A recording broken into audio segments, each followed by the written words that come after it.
episode 211 of Board Game Blitz, a podcast about all things board games that you can listen to in less time than it takes to realize that mistake you made in round one is really going to haunt you come in-game scoring time. Board Game Blitz is sponsored by Gray Fox Games. This week, we're talking about Sigh Games. First, we discuss a couple games we've played recently, Corvids, NAWALLI, the Aztec card game, and The Walking Dead Surrounded. Then, we talk about some of our favorite games that love to frustrate us and make us sigh.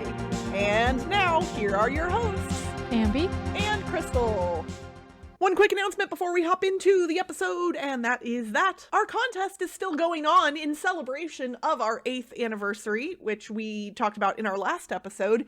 If you have not entered yet, what are you doing? Come on, y'all.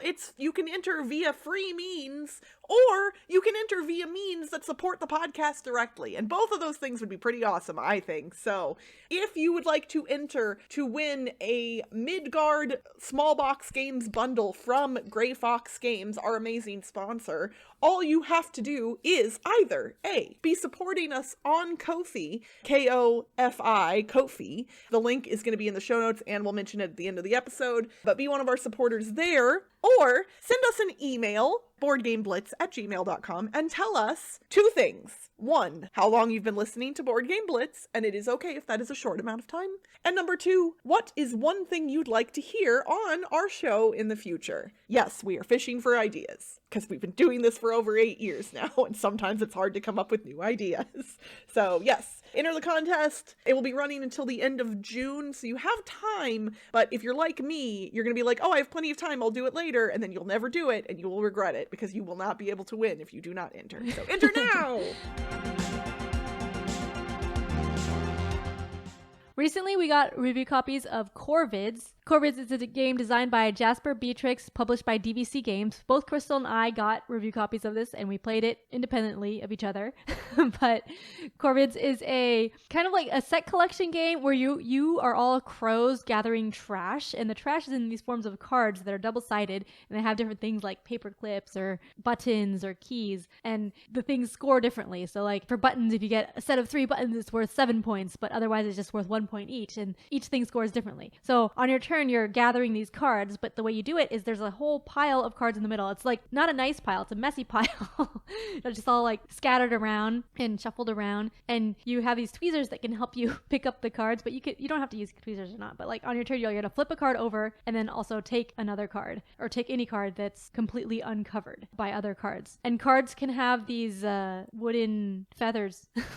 Wooden feathers. Yeah, they're tokens that represent they're wooden feathers. Tokens that are feather shaped. You can trade in feathers like for cool things, but like the wooden feathers are going to be on top of the other cards, and if you take a card that's touching any of the feathers, you get those feathers. So you're kind of trying to, like, when you're flipping over cards, you can kind of like shift them and like take a card and like kind of like move the other cards that it's touching and kind of like knock it over so that the card that you want to take is gonna be next to a lot of feathers, touching a lot of feathers and stuff. It's also on a mat, and you're trying to cover your own nest, because if your nest is uncovered, then the other people can steal from you later. So just like the flipping over is really funny because you're just trying to like flip over a card and get it so that it's optimal for you. So it's like a dexterity mixed with the set collection and some take that there. It was surprisingly thematic, because it did feel kind of like we're just like trying to peck at this little trash and just taking random things from the pile.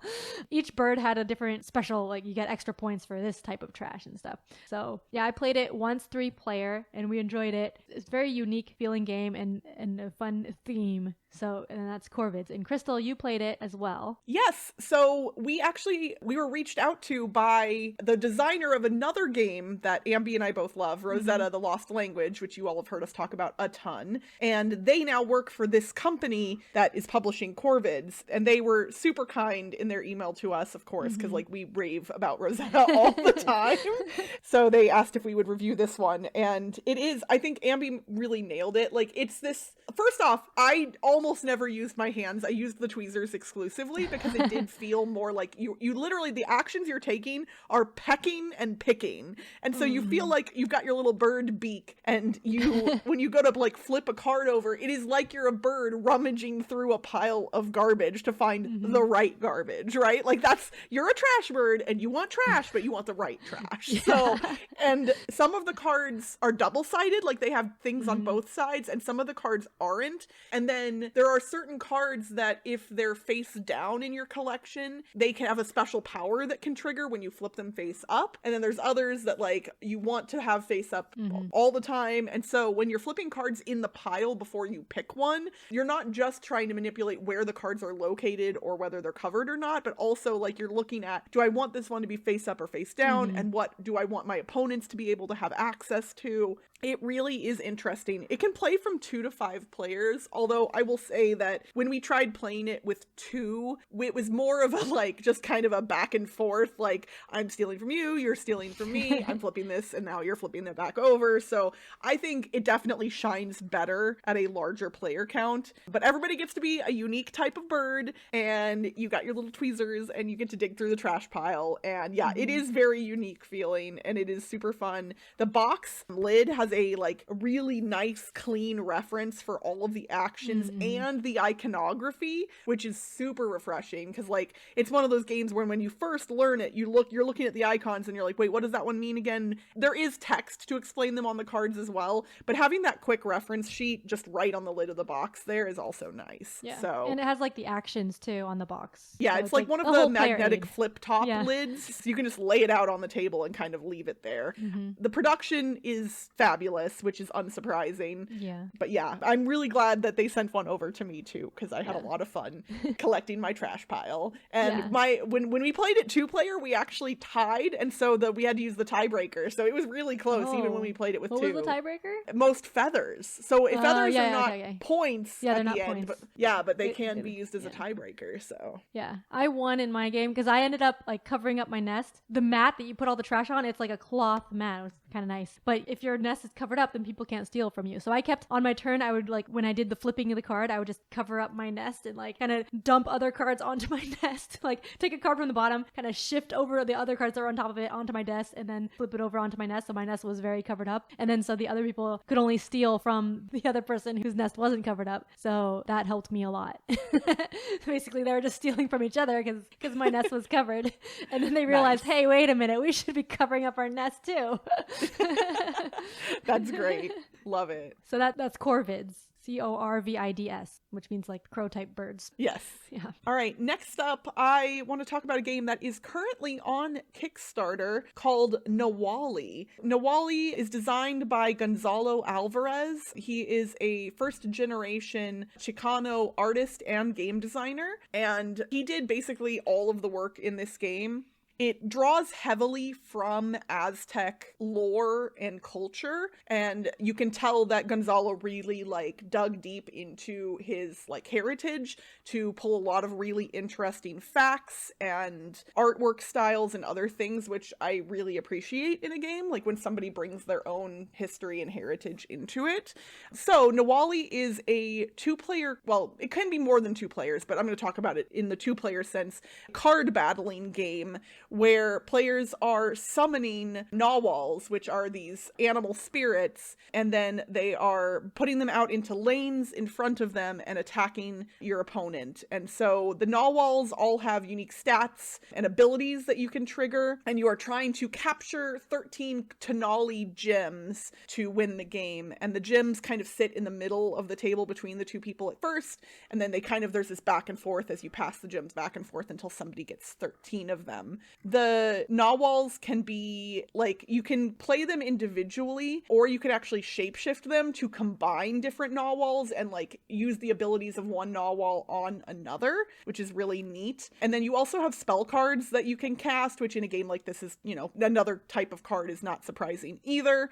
It's interesting because as far as card battling games go, for the record, this is not a genre of games that I gravitate toward, but I still wanted to check this one out because I thought the artwork artwork was so beautiful and unique. The game is quick to play and relatively easy to learn. They have set up decks that you can just like use pre-built decks, or you can draft your own. And so this game is very like flexible in that it can be kind of as simple as you want it to be, or you can make it more complex. The one thing that kind of really tripped me up in this game, for me personally at least, again, as a person who doesn't play this type of game often, was the iconography. There are a lot of different abilities that are on the different NAWALL cards, and there is a icon guide, like there's a reference card, but there are so many different icons that even with that reference guide, I still was like always having to look up what specific icons and abilities were,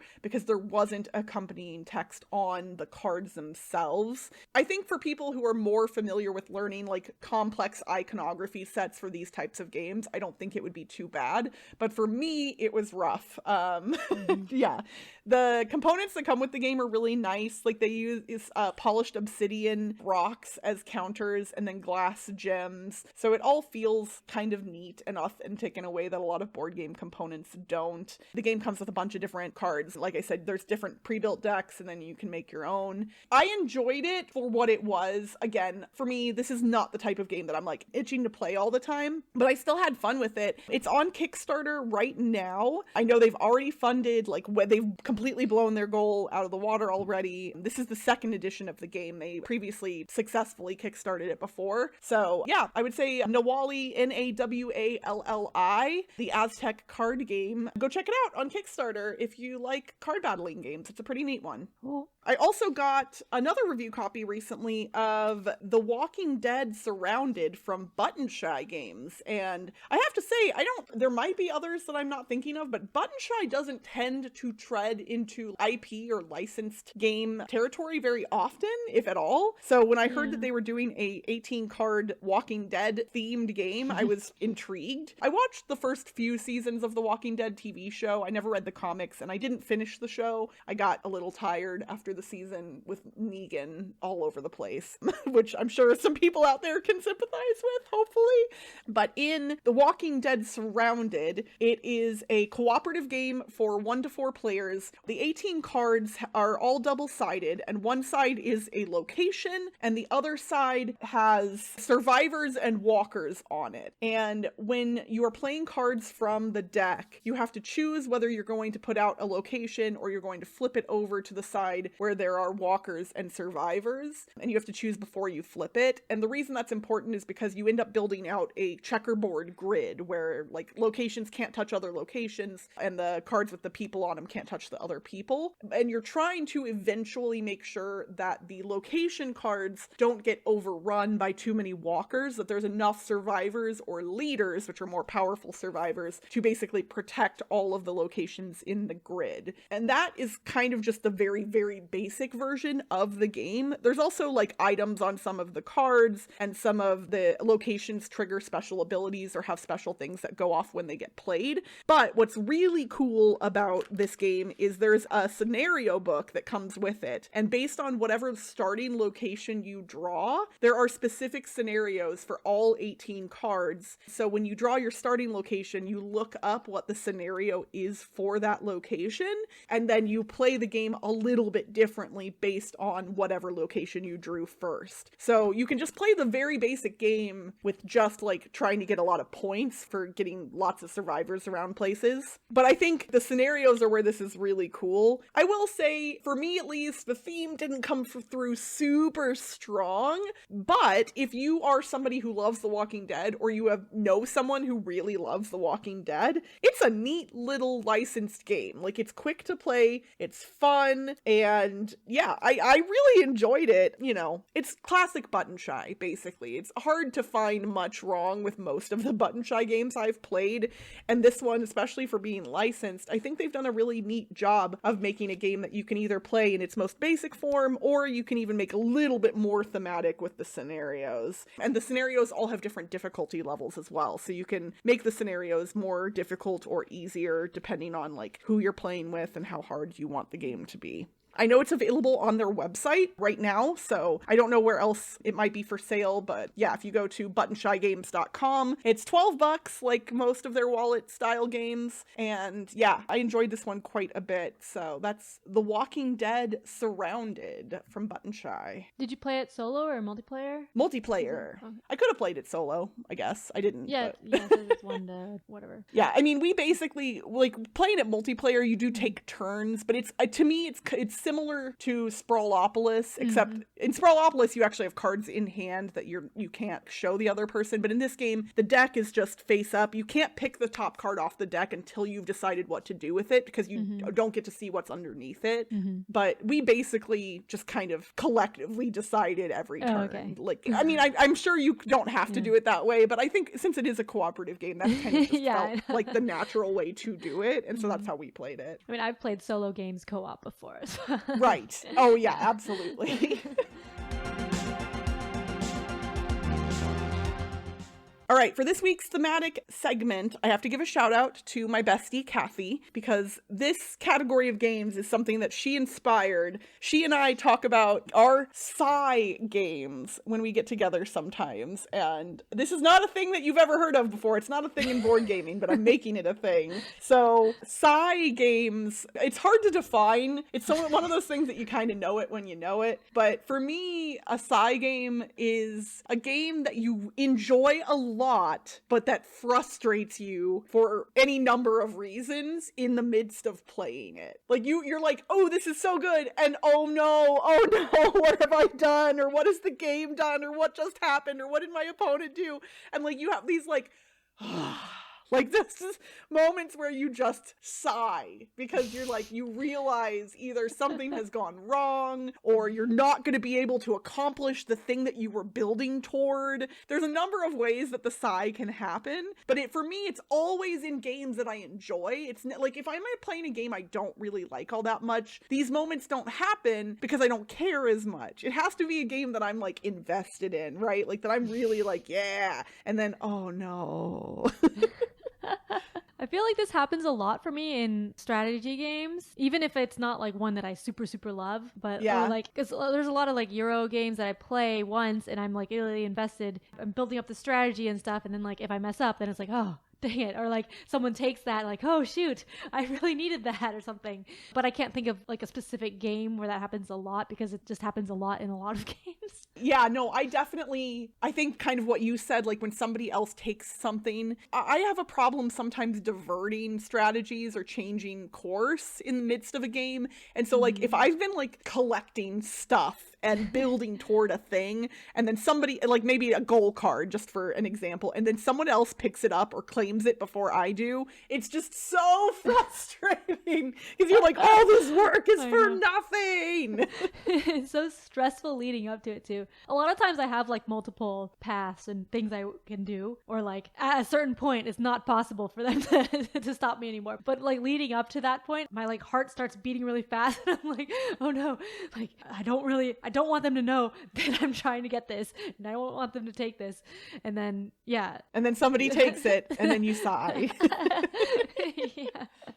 Yeah, so I guess sometimes that doesn't happen, so then it's not a sigh game. Or like, but then if they do take it, then it would be a sigh game. Yeah, but like, I think me messing stuff up or realizing I've messed stuff up can cause the sighs a lot, but it's not always that. Like, it's sometimes just pure luck that can cause the sighs as well. I think a good example of that for me would be number 9, the tile laying game, where you're building out layers of these little number shaped tiles on top of one another, and I'll have like built this like big area on like the second or third level by magic, right? Like I'll have this area that looks big and I'm like, yeah, I've got this all ready for something, and then the next tile will come up and just somehow it will not fit right on that area, and that's that big sigh moment. You're like, I was building this for like this moment and then it still didn't work the way I wanted it to. So even though it's like such a simple game, it's that moment when things things just don't go quite right. And I'm like, oh no, I have to put this 8 on the bottom level and it's not gonna score any points. Yeah, when you were describing it, it made me think of some cooperative games. Like, those tend to have a lot of build up, and then it's just like, if it goes your way, then it's like, yay, so exciting and stuff. But then if it doesn't, then it's like, ah. Yeah, we like, just need this one card to not show up, and then you flip then it over shows that up. one card, and you're like, Like, no. Yeah, although that's not a sigh, that's more of a That's more of an anguish game, I'd say. Yeah, like lamenting game. But another cooperative game, my favorite game, Space Alert, I thought of that when you said the good frustration sigh, because in Space Alert, it's a programming game, programmable movement, and if you mess up, like when you're doing a real-time like programming phase, and then in the resolution, you go see like what happened, and if you mess up, or if you get it all right miraculously. Most of the time you mess up, and then it's like, oh no, and that's kind of like a frustrating sigh, but also really fun, because it's yes, funny. right, because if the game was easy and went perfectly every time, it wouldn't be enjoyable, right? So And actually, like, someone mentioned in a comment on my top 10 YouTube video in this game that, like, they don't like real-time games usually, but they like Space Alert. And it's, like, one of the few games where the fun is when people aren't actively playing, because it's in the resolution phase and people are all having fun, but no one's actually doing anything. You're just seeing what happened. Resolving everything. And I'm like, wow, that's a good point. That's funny. Yeah. I mean, that's a sign of a good game, right? Yeah. If you're enjoying it when you're not even actively playing it technically, like... Yeah. I have moments where I will think I've planned well in a game, especially like when I'm super confident about a thing and I'm motoring on and I'm like, yeah, I got this. And then you have that moment of realization where you're like, oh no, I don't got this. Like the thing that I wanted to do, I can't do it now, or something. Yeah, like a good example for me is actually the trick-taking game Nokosu Dice. This one is super different than a lot of trick-taking games in that you are bidding or you're playing into tricks with both cards and dice, and you have to leave one die in front of you at the end, and that is how many tricks you have to win. So when you're playing dice out into tricks, you're trying to make sure that whatever die you have left over at the end matches the number of tricks you inevitably end up winning, but you still have to follow suit in this game because it is a trick-taking game. So like, I'll think I've planned out like my hand really well, and then somebody else will lead with like red, and I'll realize that my red die that I needed to keep to like get my tricks all of a sudden has to go into the center to get played because I have to follow suit. And so again, that one's kind of like, it's like luck and planning, but it's you're trying to do your best, and then fate steps in or the other players step in, and yeah, it's just, to me, it's proof of games that I really enjoy is when I have those moments within a game and then I still come back for more. Like I'm like, yes sir, may I have another? Like I would like to be punished some more by this game that already frustrated me. Like that to me is the sign of a game that I really like. That reminds me of, I guess Riichi Mahjong is kind of a sigh game for me. Yeah. Because it has a similar thing. Well, in order to go out and win a hand, you have to have something called yaku, which is like a certain type of point. And so like if you don't have that, even if you have your hand, like even if you have a hand, you can't win unless you have yaku. So like sometimes I'll have like, oh, I have this good hand and stuff, and like, wait a minute, I don't have a yaku and I can't win on this. Or like, or if you're in Furiton, well, like you discarded the card that you needed to win because like I changed my mind partway through the round. You can't win then, and then it's like, oh shoot. It's like, like then you draw a card that would have won or something, or like someone discards a card that you would have won on, but like you can't win on it. It's like, no. Yeah. So those instances where like you didn't even necessarily do something wrong, it's just a choice you made ended up screwing you over, and you're just like, no. Most of the time in Mahjong for me, it was I did something wrong because like I forgot after I made that choice that like, and then I forgot about it, the rule. Like, oh shoot.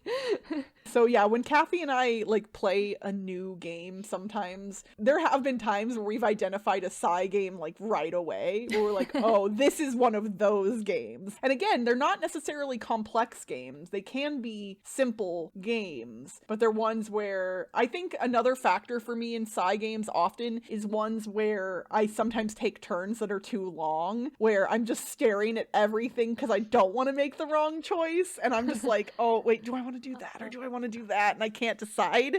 I think that's often a part of a Sigh game for me as well, is like, because I don't want to have that sigh moment, so I'm trying to prevent it. I would love to hear from our listeners whether they have any sigh games, games that, Now that you know what frustrate you and make you sigh, but yet you still keep coming back for more. Hit us up on social media or in the Board Game Blitz Discord. If you're not a part of our Discord yet, what are you doing? Join our Discord. It's fun and casual, and we play online board games there, and we're nice humans, and there's lots of lovely people, and you should join it. So come join our Discord and tell us what you think and what your Sigh games are. And that's it for this week's Board Game Blitz. Visit our website, boardgameblitz.com, for more content and links. This episode was sponsored by Grey Fox Games. Mark your calendar because on June 18th, Tsukiyumi Amaterasu Rising, a reprint and expansion of the epic strategic miniatures game Tsukiyumi Full Moon Down, is coming to Kickstarter. And don't forget that you can also get 20% off non-exclusive items at greyfoxgames.com by using the code BGBLITZ24 at checkout. Join the Blitzketeer community on Discord for game nights, discussions, and more by following the link in the show notes. Support the show by leaving us a rating and review on your podcast provider. And if you like us a lot and want to support us monetarily, get some cool perks, and be eligible for our current contest, check out our Ko-fi at ko-fi.com/boardgameblitz today. Our theme song was composed by Andrew Morrow. Until next time, when you're close to me, then we count up scoring. I can hear you sighing in my ear. Bye, everyone! Bye!